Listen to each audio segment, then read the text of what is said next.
আল্লাহর নবী। সুবহানাল্লাহ বলেন না?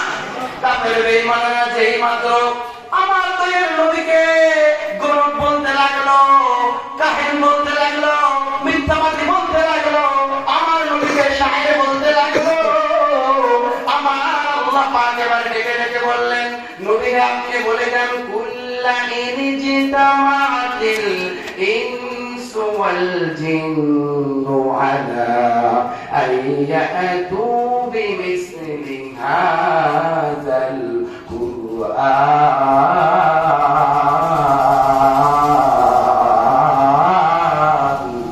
আল্লাহু আকবার। চলে বলেন আল্লাহু আকবার। আমার আল্লাহ বলে নবীকে আপনাকে যারা বলে পাগল, যারা আপনাকে বলে জাদুকর, তাদেরকে আপনি চ্যালেঞ্জ করেন।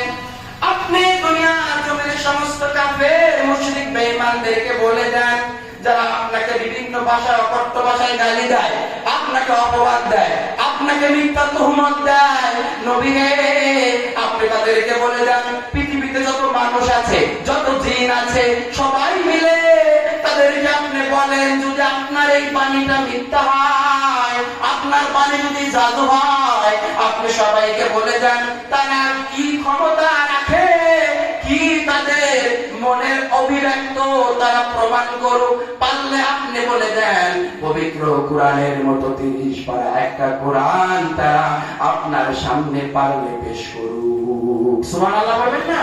নবী হে কাফেররা যদি আপনাকে পাগল বলে গালি দেয়, আপনাকে তো বিভিন্ন ভাষা অকথ্য ভাষায় গালি দিচ্ছে, আপনারা কি বানোয়াট কথা বলছেন।